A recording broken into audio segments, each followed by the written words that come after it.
Good afternoon in Shanghai and good morning in Switzerland. Welcome to our Art Science Dialogue today. First of all, I'd like to apologize for the delay. We had some technical issues with one of our speakers, so we might have some changes in the program today. But before we start the event, I'd like to give a brief introduction of our organization. SwissNext in China is the science consulate of Switzerland in China. As part of the SwissNext Global Network, we connect Switzerland, China, and the world in science, research, education, and innovation. Our mission is to support the outreach and active engagement of our partners in the international exchange of knowledge, ideas, and talent.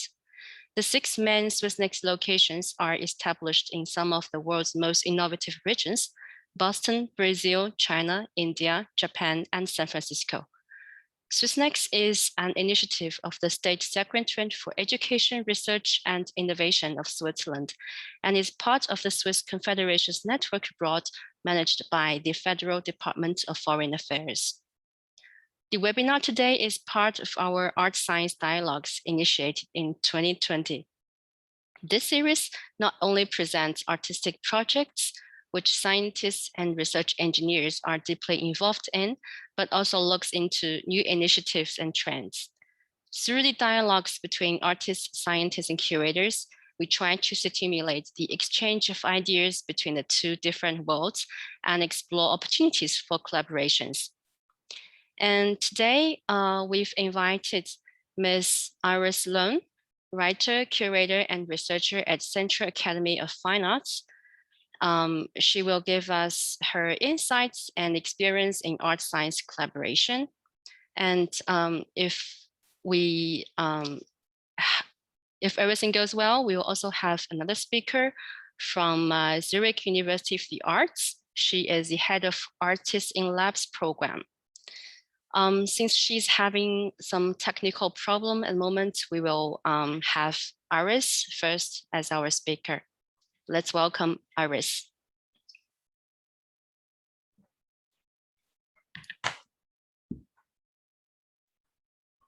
Hello.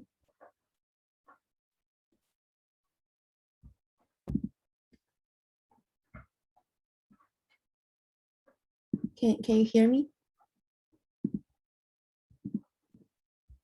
Yes. Okay. Let me just quickly share my screen. Okay.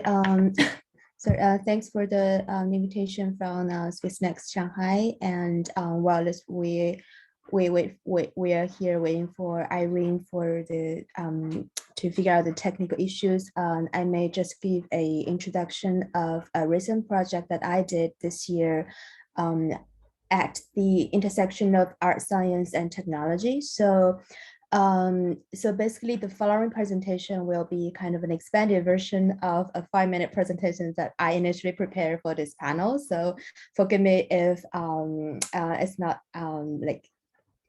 precisely articulated. Okay, so a little bit background of myself. So I mostly work as a curator at the intersection of art, science, and technology, and in particular computer science in the past 5 years. And I've done quite a few exhibitions about artificial intelligence or like machine intelligence in general, and how artists are working with this kind of an emerging technology, well, not emerging anymore, but still like this ubiquitous existence of AI as not merely a tool, but also a sort of more ontological explorations on how we can work with, collaborate with, or provide critical responses to AI in general. And starting from this year, my research has kind of expanded a little bit on the sort of a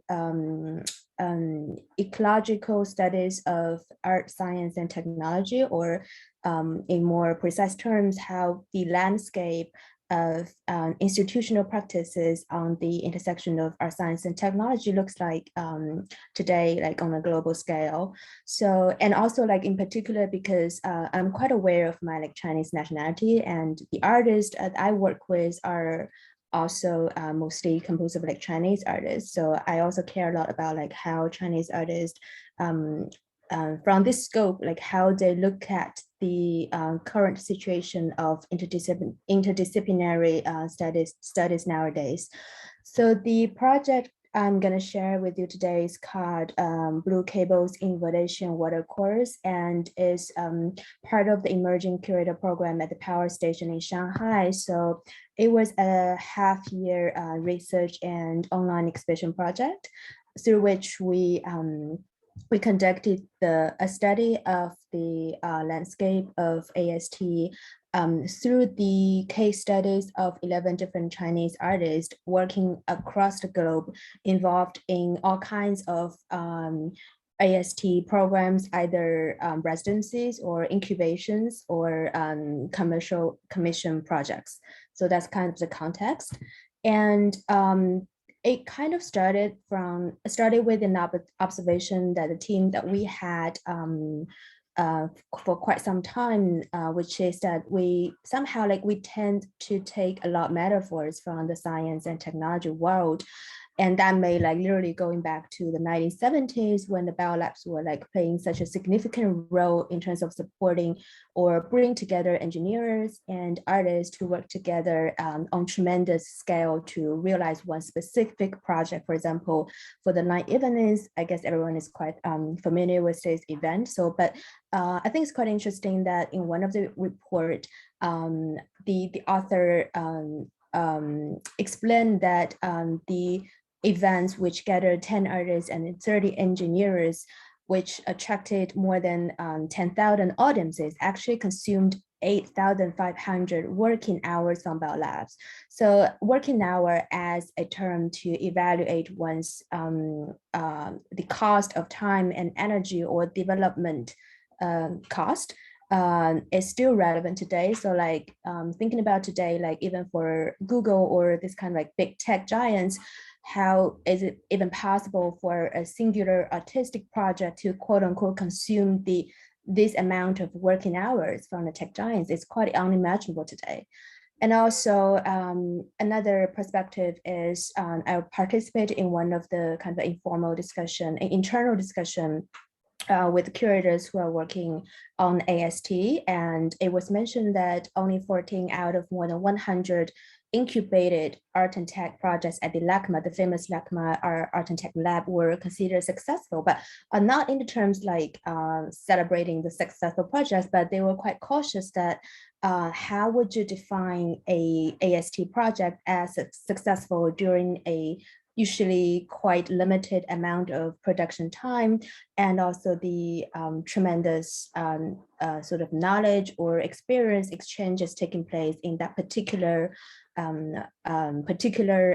residency program. So I think it's also worth discussing that how are we going to deal with the quote unquote unfinished projects, and even furthermore, can we call them unfinished projects? I think all the curators working on this discipline will be are quite aware of the situation that we're not talking about exhibitable projects in the most conventional sense, but also all possible elements that may emerge during the constant exchanges taking place in the art science and technology intersections.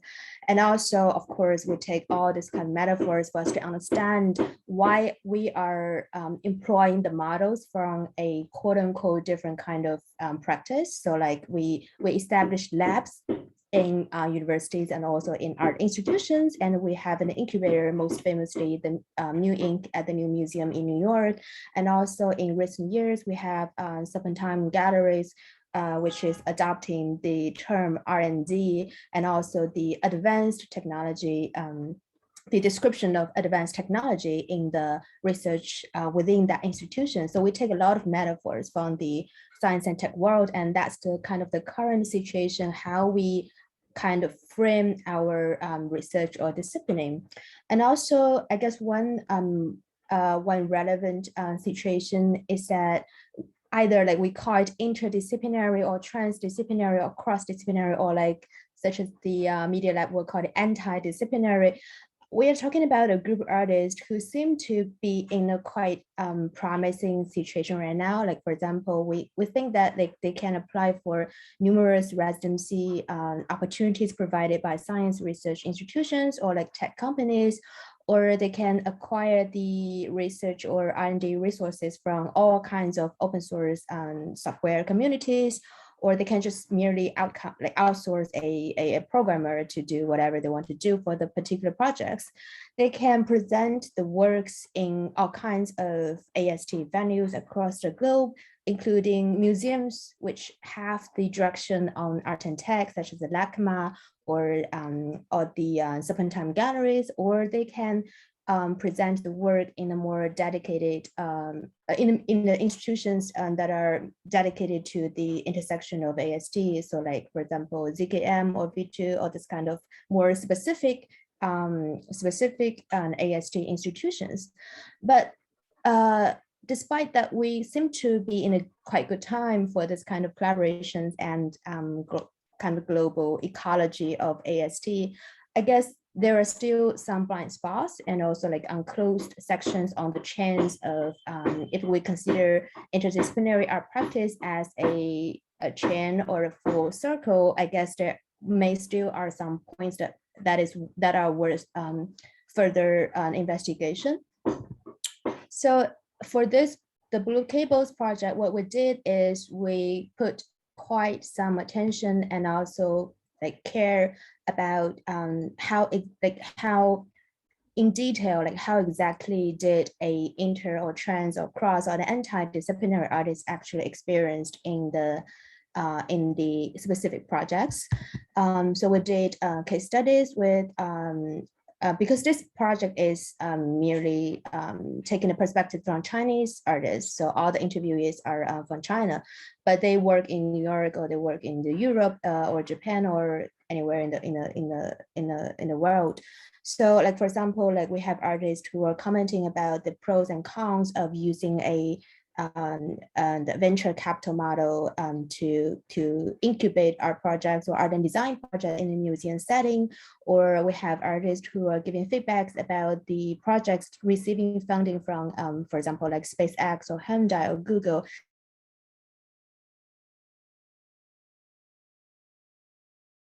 And the technology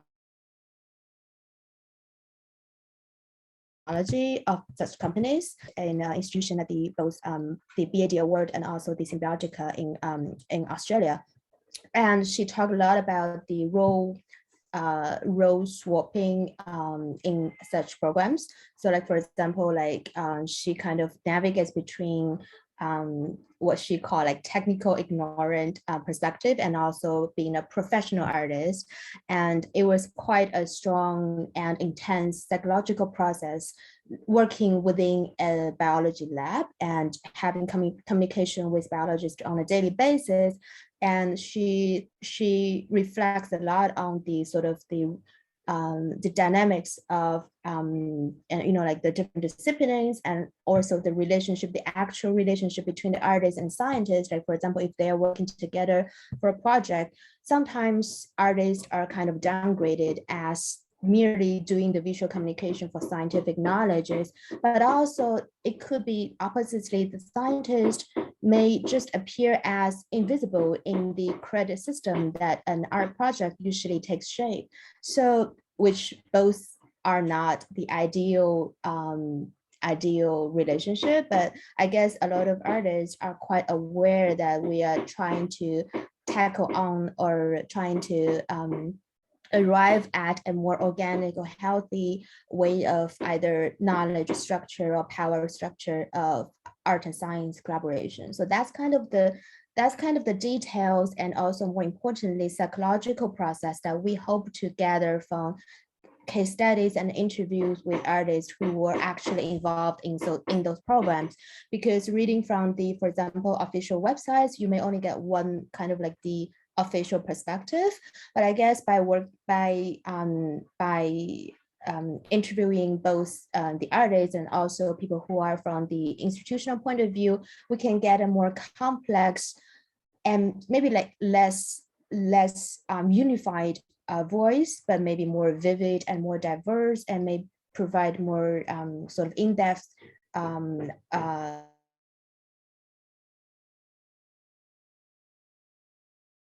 insights of how actually look like and how they can explore in the potential like near future. So that's kind of the thing we did.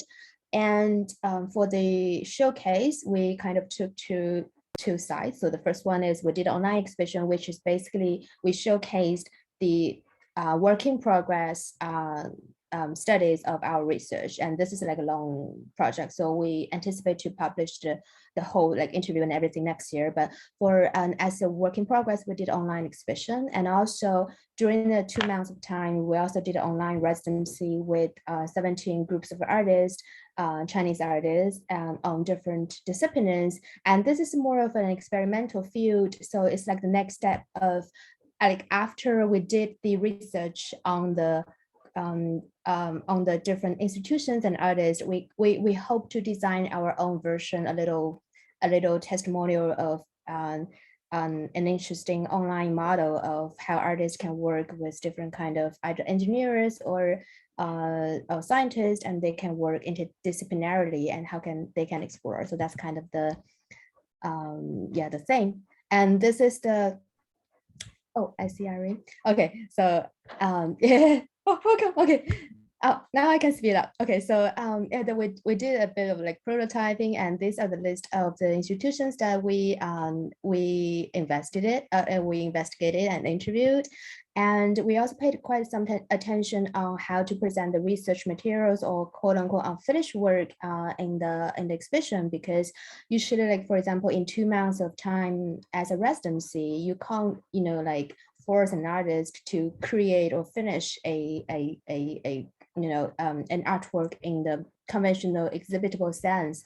So, and also like in some cases, in some scenarios, it's even not about the shape of the work, but also like, for example, can artists be involved in the publication or of a science paper, or would a keynote presentation or a workshop can be considered as the delivery of such residency program. So that's kind of another perspective that we took into consideration during the online exhibition process. And for the artist case studies, we took 3 different perspectives. So like we considered about the character that the artist took in the project. So he or she could be a curator or researcher or a developer or promoter or a vendor. And also like what exact kind of support or guidance or sort of the binding limitations that he or she encountered during the specific projects. And also most importantly, we paid quite some attention on how an artist think he or she could collaborate with engineers or scientists based on the quote unquote successful and failed experiences that he or she actually had. And for the website, we also did a visualization. So just give a kind of a full view of the artworks and the artists and also the institutions that we've studied. And also for the online residency, we also had a mind map based on the first research. And the 17 projects of the online residency also encompass quite some disciplines, so ranging from anthropology to machine intelligence to biology, hypertext or NFT, blah, blah, blah. And during 2 months of time, we hope to create this kind of research-driven online community that has that is to some extent self-organizing and also be open to all kinds of like online collaboration potentials. We had weekly roundtable and tutorial and workshops and lectures from quite active practitioners from either researchers or curators or artists working at the intersection of art, science, and technology to bring to the artists their perspective. And we do encourage a lot of like open discussion and critique. And also we did an offline exhibition at the Power Station of Art at the end of the projects. Yeah, and this also we did a online, just quickly browse it. So we also did an online exhibition, just as like the information of each projects that were delivered during the 2 months of time. Yeah, and finally, this is just just a summary of the project that we did for 6 months time, and we hope to do more research and see how the publication will look like. Hopefully I can share the information of the publication with you guys in the second half of next year. So stay tuned for this. Thank you.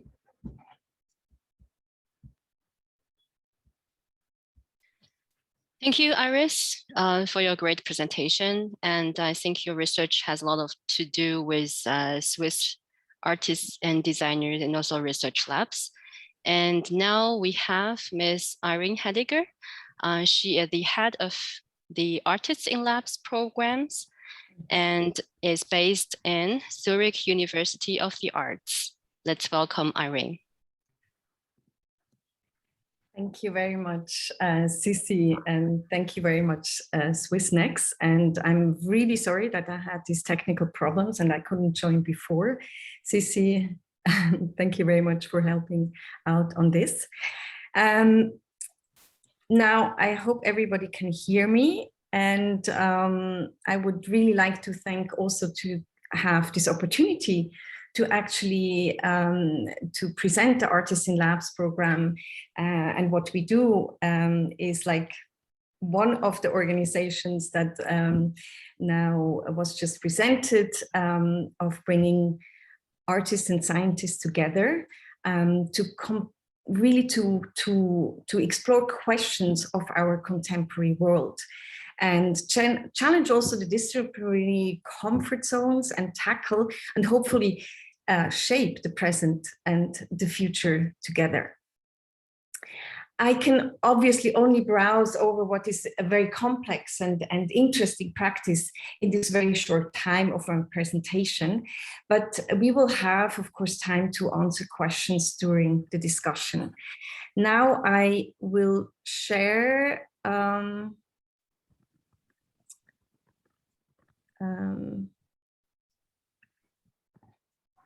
my presentation. Can you see the presentation?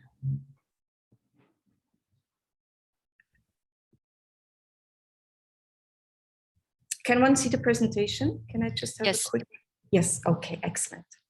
Okay, so for those of you who do not know the Artists in Labs program, and I assume that most of you in this space don't know it, I would like to give really a short overview and how it all started and an introduction to the program and how it developed until today. Then share a reflection on what it is that makes these encounters so interesting and fruitful, and give some examples of recent, but also all the residencies that just kept on going before I end the presentation with an outlook. And this is, as the title suggests, the Quo Vadis actually in these art science collaborations. So in the context of a small country that has 4 national languages like Switzerland and an exceptional density of scientific research laboratories across the country, the Artists in Labs program is also embedded in a really rich arts program at the Zurich University of the Arts. And I think that's quite exceptional as a setting for a program that is at the intersection of art and science. And as the name of Artists in Labs suggests, we are bringing professional artists and scientists together in a laboratory context, meaning the working spaces of scientists mainly in basic research and in the fields of environmental science, physics, technology, biology, medicine, astronomy also, and more recently we have included the humanities. Our national residencies are 6 to 9 months long, and our international exchange residencies are between like 3 and 5 months long. To prepare and negotiate the ground before the artists and the scientists start working together is vital to allow a content-based exchange. Also the space and time to concentrate on questions and content and not be bothered too much with negotiating what you want to do. So To create the best possible conditions for artists and scientists to work together takes a long time before the residency actually starts. And so this is really our role and what we are doing, and this is pretty intense. And what we do is also negotiate, manage expectations. That's also a big part. And most of the time also introducing the science groups to the diversity of the contemporary artistic practices nowadays. For the residencies, we issue open calls. And for project ideas from professionals, and mostly we are working with like mid-career, like younger to mid-career artists of all disciplines. And we have a jury process in place that will select the winning artists or projects that have been submitted. So in 2003, the Artisan Labs was initiated with residencies in Switzerland. Since 2009, we extended our art science residency concept with the international residency exchanges. And at the core of our international residency exchanges are questions on environmental issues and challenges. Because these are global topics, but regionally, they are very different in the challenges. So we thought that was an interesting start of a conversation. Our first international exchange has actually been between Chinese and Swiss artists and scientists on the topic of water and biodiversity in research institutes in Chengdu and Zurich. So that has been like really pioneering in China, and I'm so happy to see how this now was growing into like quite a vivid scene of art and science encounters and conversations. In 2019, we did launch the first pilot of the Artisan Labs Master Series, which gives master students of the Zurich University of the Arts the opportunity to apply for art science residencies. This is really very novel, and it really allows, like our established network of science labs and scientists that we have been working with over the years, we have now the basis and also the experience that such collaborative projects must rely on to offer students these like kind of really challenging opportunities. It also allows the students to explore the field of study with a transdisciplinary approach and to link the theory with the practice of artistic research. Here we collaborate very closely with the Master of Transdisciplinary Studies at the Zurich University of the Arts. And what you see here in my slide is a whole like project that started with small residencies about genetic research on the ibex. The ibex is a very iconic animal in Switzerland. So we were working with scientists that are working on this topic and with students from different departments. And we really went through from residencies to, at the end, an exhibition that was also toured within Switzerland. Shaping and organizing these transdisciplinary residencies is more complex, and it challenges the curricula and the structures of the disciplinary organized art and design departments. What is interesting here is that really we started with a pilot that is now going to be reflected in the new study concept at the Zurich University of the Arts, where there will be a major minor concept and structure actually implemented in 2022.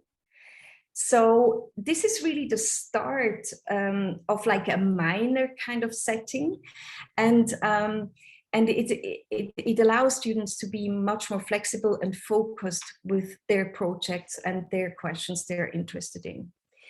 And also for students that would like to pursue an academic career, it allows first encounters with research, with a research practice. And it could also lead into working towards a PhD, which is now at the universities also in the arts a big topic, and also with transdisciplinary approaches towards PhD programs. And why are we pushing the boundaries of the discipline of art and of research? What is important and what is actually the core of such encounters? The program strives to create opportunities for cultural and intellectual exchange, activate new ways of thinking, broaden modes of perception, and to expand existing disciplinary, cultural, institutional, and sensual spaces as well. We constitute space for encounters with open-ended outcomes, and that's very important. It forms what I like to call an in-between space or in-between spaces, and also spaces of possibilities that offer new opportunities for mutual exchange, dialogue, and innovation. In other words, we focus on the process and the research aspect in these residencies. Innovation, be it technical, social, political, or cultural, comes from challenging yourself and what you think you know. Step out of the conditions you are used to and be exposed to the not knowing. If you stick to the environment you know and get too comfortable there, you will eventually forget what you do not know. And this, I think, is a crucial point of pushing the boundaries and shaping our present and future. Now, however unique the appearances of these in-between spaces are, they share a concept of this not knowing. With not knowing, I mean a mental stance, of course, and I understand this as a dynamic and very productive relationship and not a deficit to overcome. Artists and scientists alike enter the stance of not knowing, of uncertainty, and also ambiguity. It is actually the motivation for, or better, a precondition of the experimental and exploration collaboration.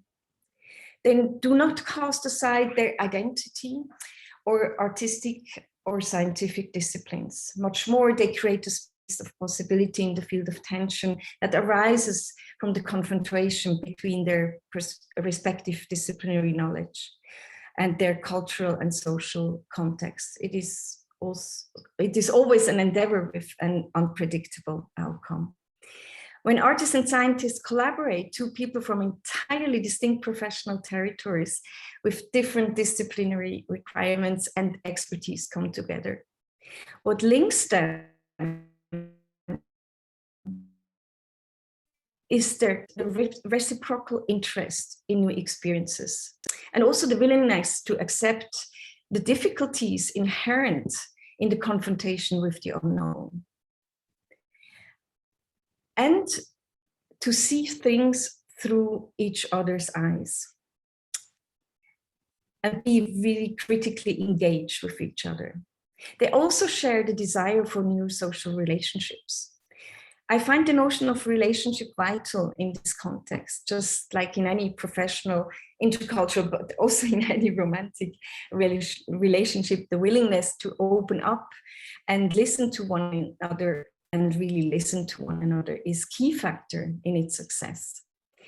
Building relationships is not about negotiating one's own certainty, but much more about acknowledging the both end of various approaches, and in order to gain new experiences and initiate a process of exploration. As such, fascinating and sometimes heated debates are also part of these relationships, just as the continuing negotiation of position, language, and meaning are. So now let me just go over and really get into some of, like, really a few examples of ongoing also explorations and artistic reflection. We have here the artist Christina Delacrostina, who was working with scientists at the Institute for Forest, Snow and Landscape. And what she did, she actually really went in there and was questioning scientists that were working on the tree, like meaning the tree as like on the stem, but also the leaves and the whole like cycle that trees are part of. And she was particularly interested in the sap flow that is happening within the tree, and where scientists also get long-term data from on like climate conditions that are changing. Of course, the sap flow also changes with the different seasons in a year. And Christina, who is a musician, but also an artist from fine arts, she was approaching this. She was really interested in a holistic approach, but also in researching with the different methodologies and the different tools that she has as an artist and also a philosopher, by the way. So she really challenged the scientists and was very interested in their data. She took the data and was translating it, or yeah, she was very accurate with the scientific data actually, into a musical piece on one hand, but also what you saw before, like a book where she really reflected on the tree, on our relationship with nature, and so on, with poetry, with her drawings, and so on. So what happened there, she was there for 9 months, was really that she brought together the scientists in a different way in their scientific environments. And I don't want to read out what you see here, but what it really shows is that even within the same discipline, scientists also tend to be very focused on a very small piece, and you tend to forget like kind of the rest. So Andy Riegling, I think, was formulating really interestingly what they can do when an artist comes in and asks questions. So with this, of course, we also try to then have like this very individual exchange to really bring these processes and results also into the public realm. And you see here an installation that was with different data in the Botanical Garden of Switzerland, and we were asked by the French embassy if we could do something for the opening of the COP21.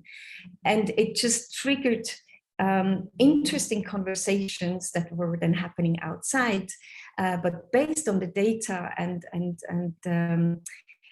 really the thinking about how these relate, how research relates, and how we can relate again to the research. And another thing, what we thought was really interesting, you know, these data are gathered on plots somewhere in Switzerland, and we thought people regionally never know what is happening there, or rarely know it, and why not bringing these data back to the children that are the future of our planet as well, and bring it back in a very different way. So what we did a whole project with artists, with scientists, with musicians, and we were working on this data with them. And it was amazing to see how they were so eager to learn, and how they thought, oh, trees are not as boring as we thought they would be. And this all went then further and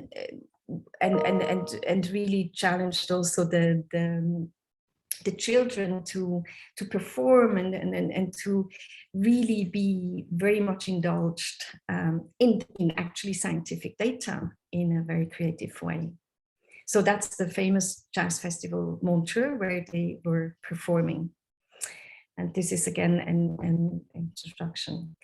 So now making a jump to the international residencies, you see here work from Sahara Al-Ghamdi from Saudi Arabia.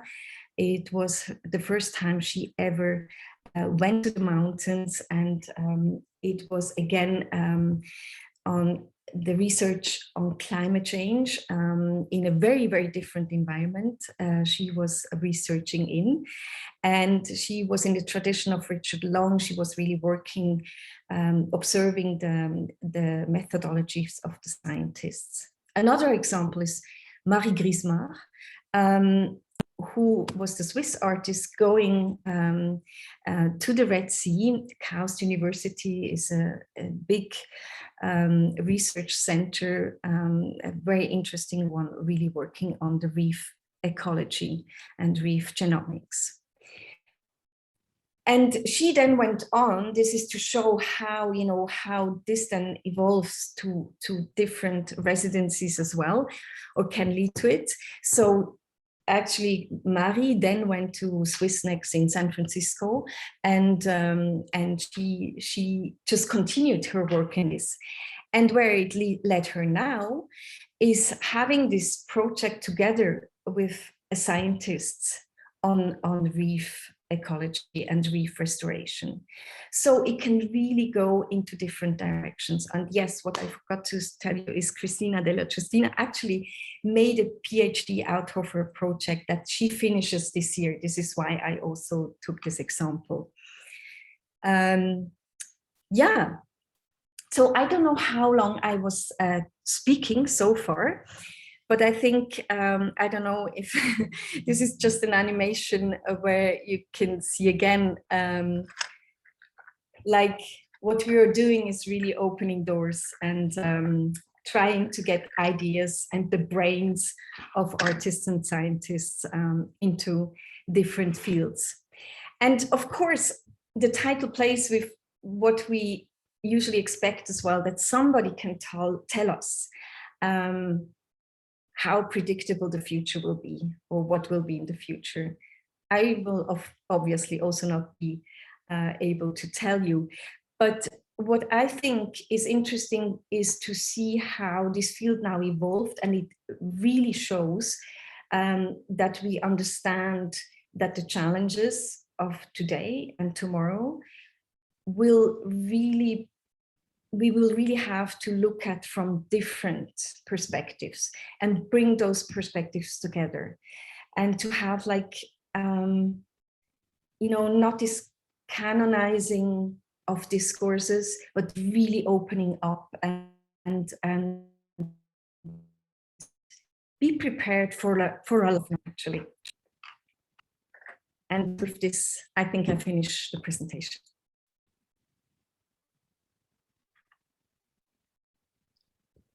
Thank you, Irene. And since we have a very tight schedule at the moment, I think we will go directly to the discussion Q&A part. So I think Iris has already prepared some questions for you. So Iris, would you mind to lead this session for the moment? And we will later open the session to the audience to ask questions. And for our audience, if you have questions, you can just type in the Q&A box, and we can select the questions directly from there. Thank you. Iris, please. Okay, thank you, Irene, for the presentation. And I was quite impressed by the idea you brought up about this kind of framework, and also especially this kind of epistemic knowledge that can be emerging from the framework that you are settling for the participants. I guess I will be asking quite some specific questions. Like for example, like the first question that came into my mind was, it's quite amazing that you're doing this project in a university setting, but that also means that you can engage both the as you said, the MI interdisciplinary students, and also maybe students from other courses, and also you have this audiences like general public audiences. So when you design the program, how do you reach out to, or how do you engage the different levels or groups of people to, yeah. Yes, thank you for the question. That's actually quite complex, but it is also going with the flow and with the process of the actual residency. So let's speak about the setting where we have artists that are not at the Zurich University of the Arts. They're professional artists in the field. So what we do, I mean, we are embedded in the university. So there are like different tentacles. So in this way, everything happens actually outside of our university. So the encounter is in a different university because we only have like arts studies and arts programs. So what we do, we closely follow the residencies. We have also meetings together, and we see at what point can we actually bring the artists into the school to have conversations, and the scientists, by the way, to have conversations with students. And so we kind of then obviously we have a close collaboration with the Master of Transdisciplinary Studies. So there we are anyway, you know, doing this all the time. But then depending on where the artist is coming from, what kind of discipline, we are also looking at, you know, is it more in design, or do we go to speak to the fine arts department of how we can establish workshops? Or yeah, and this is like the basis. And then reaching out to the public again is again going with this process, and then thinking about, okay, what public is this interesting for, and what field, or let's say, you know, you have museums, they have their very specific audience. Do we want to challenge also, like, together with these institutions, to kind of access also new public, and also open up and trying to think about what could also be interesting for people, because it's all in a flow, and it's all developing. And so there is a really interesting dynamic between established institutions, between an art school that has like this humus of new young spirits and minds that bring in new ideas, you know, and challenge. So you have a constant interlocking, and don't lose track, you know, and have your boundaries like set too narrow. So this is maybe, I don't know if this, my answer is concrete enough for you, but it is very individual, of course, depending on the projects, and also people need to be open to indulge in these new endeavors. Yeah, I absolutely agree. And you just mentioned this this kind of attention, not really attention, but like you mentioned both the idea of a boundary, and also having this open field or open mind for all kinds of serendipity to take place.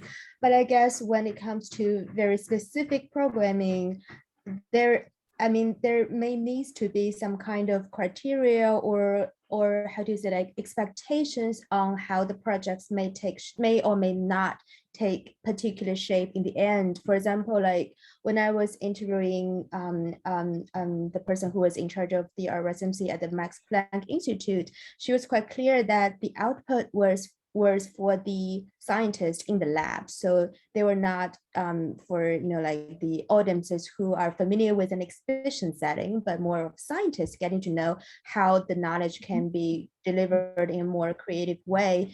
But for projects such as the residency at CERN, they are quite care a lot about like the communication of scientific knowledge to the public. So I guess on this spectrum, like there has to be a place, maybe like from your perspective, like what's your vision about this sort of the output, like having so much input to the program, like what's the output of the projects? Okay, yes, of course, there's always an output, but it's not something that, as I was stressing also, is like this openness to the outcome. Because as we are at Arts University, we are not embedded like Max Planck Institute. They are like a scientific institution. So they have this in the aims, but our aim is actually to broaden. And of course, we are in an educational institution. So part of it is certainly education of students, but also education of ourselves as a society. Because students also work later in all these institutions, of course. So again, I think, and communication, this is very often an expectations that is expressed when we are working with researchers in ETH, CERN. We also had one project, and it's most of the time it's about communication. Oh, who can communicate what we are actually doing? And what we always say, yes, that's interesting, but there is much more to it. Exactly. Back there is something that you don't know yet. So it's this curiosity, to sparkle this curiosity and really to also have like the spark to go beyond what we can usually imagine this kind of relationship can do. And of course, you sometimes communicate them, sometimes you educate, sometimes you have dialogues, you just, it's very philosophical. So our aim is actually to open up and not that we are the judges of what the outcome is in the way, but it's then the public, and the public responses to that, and also the students' responses to that. And the artists are intrinsically motivated, and I truly hope that we will not go into a direction where we have to write papers like scientists and be in a very, very close framework, so that we have these frameworks in place. And obviously as well for the residencies, there is a certain framework to follow, but within that, it's really the liberty to thrive. Yeah, I mean, like a lot of artists that I work with also have very similar point of view that when working with quote unquote scientific knowledge, they're definitely not satisfied with just being a communicator or just like generating narratives about something that is already existing in the realm of science, but instead offering more creative or even critical point of view, especially in the field of like technology. Like it's often going to the critical point of view and also offering speculations of how this trajectory may lead us in the future. But I guess from an institutional point of view, when you establish the collaboration with the science institutions, what are the sort of the strategies when you establish this communication with them? Like how do you convince them that this is going to be fun, like what are the key points, like what will an artist bring to the scientists? Because like in actual collaborations, scientists do need to provide time for the actual projects, and how would you kind of motivate them as well? And also on an institutional point of view, how do you frame like what they get from this collaboration. Yeah. Of course, this has changed over the years. At the beginning, it was obviously like quite difficult. Well, no, it wasn't so difficult because I think per se scientists are very curious. But as you mentioned, the institutions are like silos in a way, and they're very closed down, but so are the arts in a certain way.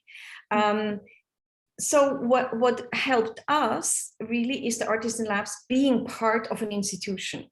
So if you start to talk institution with institution, that's kind of a different story as if you go as an artist and knock on the door of a scientist or a scientific institutions, but because they don't have means of knowing how is this like one of our top scientists, or is it somebody just starting off, and is it good work, so they have not the means of and the criteria that we have. So this really helps, that the trust, building up this trust that you're coming from this professional side, and you understand as an institution also the institutional sometimes restrictions and whatever, that we respect them, but also then also expand them, of course. And so there was a lot of talking and looking for this dialogue and really doing groundwork in all of this. And now after years, we have, of course, these examples, and scientists do speak to each other. Like nowadays we have science institutions that come to us, and science groups or scientists that come to us and ask, oh, we would love to, work with an artist because we heard there and there. So it's about also spreading the word, but it definitely helps to be part of a bigger institution. Right.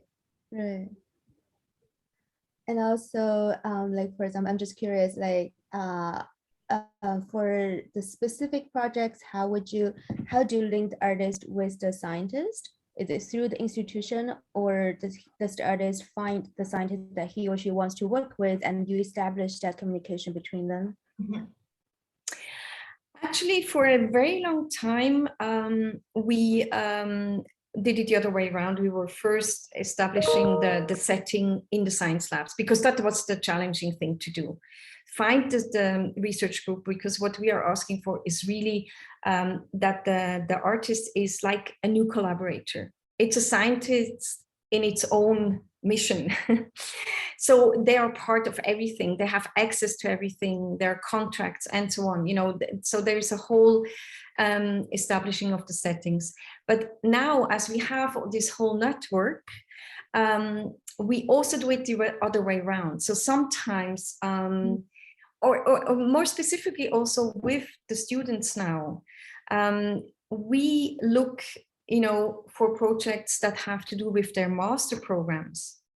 So we have like two kinds of residencies that we make calls within the university. One is like an open setting. So they say, I would like to work with neuroscientists or robotics. We just lately had a theater student working with robotics and artificial intelligence.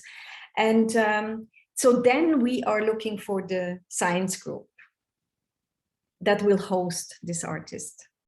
So, now it's kind of changing. So we do it like both ways.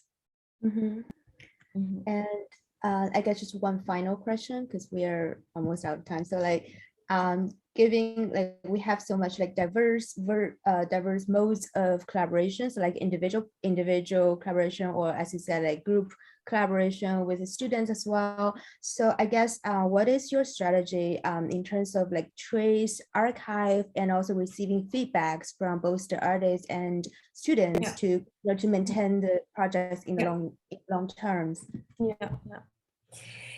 Well, this is something very specific that we ask for. We ask a reflection report, and we have also meetings in between with the artists and the scientists. And we ask specifically from the scientists a reflection report on the residency.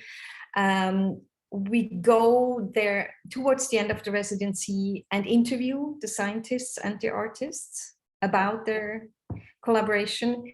So we have documentation that you will actually find on our website if somebody is interested of each and every collaboration. And then we have the written reports, because it's different to reflect in a written way. Yeah, and then we bring it all together. So this is how we archive it, because this will be material again for our research into questions like, you know, what comes out and what makes it so interesting to work on these topics. Okay, thank you. So I think we'll take one last question from the audience. So this is mainly asking about the remote residencies. Are there any remote residencies available? And also one audience is asking, when is the application open call for 2022? Okay, remote residencies meaning in the digital space? I guess so. Okay, well, so far we don't have, well, we have like kind of a mixture, because as you can imagine, this year and last year has been very, very challenging, because what we promote is really working together in the physical space, because it's so important to have everything around, to have also access to tools and so on. So now with, you know, we this year we have residencies that is all around medicine and the topic of Alzheimer and dementia. So you can imagine we are working with patients that are the high risk group for like the coronavirus and so on. So we had to find ways to work together. So we did have online meetings with the scientists, but we always try to make it possible to find ways of really bringing people physically together. Even like, you know, like we just had a residency also with Julien Charrière, who is a well-known Swiss artist. And it was his first, even though he's a very famous artist and exhibiting, it was his first time actually even going on a residency. And this was only possible because of the whole lockdown, like all institutions were closed. And we found a way that he could physically go to the Red Sea. And this is only possible when you can really work together with institutions that can make these encounters still possible. So at the moment, to cut a long story short, we do not have like actual online residencies. But, you know, maybe we have to think about it. I hope not, in a way, because I think that the physical encounter and being in a different country and like, you know, with everything and being in a different institution or outside, and it is all part of the research. But we will go also, of course, with what, you know, how things develop. And calls for 2022 at the moment, we don't have. We might have one,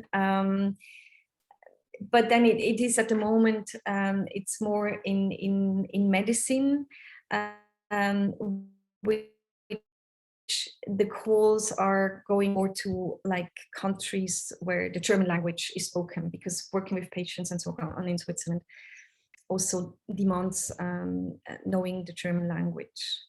But we do have a newsletter where we issue all the calls. We don't have like a, you know, we are not like the CERN who is like in the CERN and they can issue these. We are really looking at what are the topics we would like to challenge, and then we organize the residencies. So to know about the next residencies, I would suggest that you inscribe for the newsletter and you get all the news and all the calls. Also the Okay, thank you. international calls. All right. Thank you. So I think we are slowly reaching the time limit, and we will close the discussion now. If the audience still have questions, you can write to us at artscience@swissnextchina.org. And you can also follow our social media channels to receive our latest updates. I'd like to thank Irene and Iris again for a great presentation and discussion. And thank you for everyone who has staying with us for the whole session. Thank you.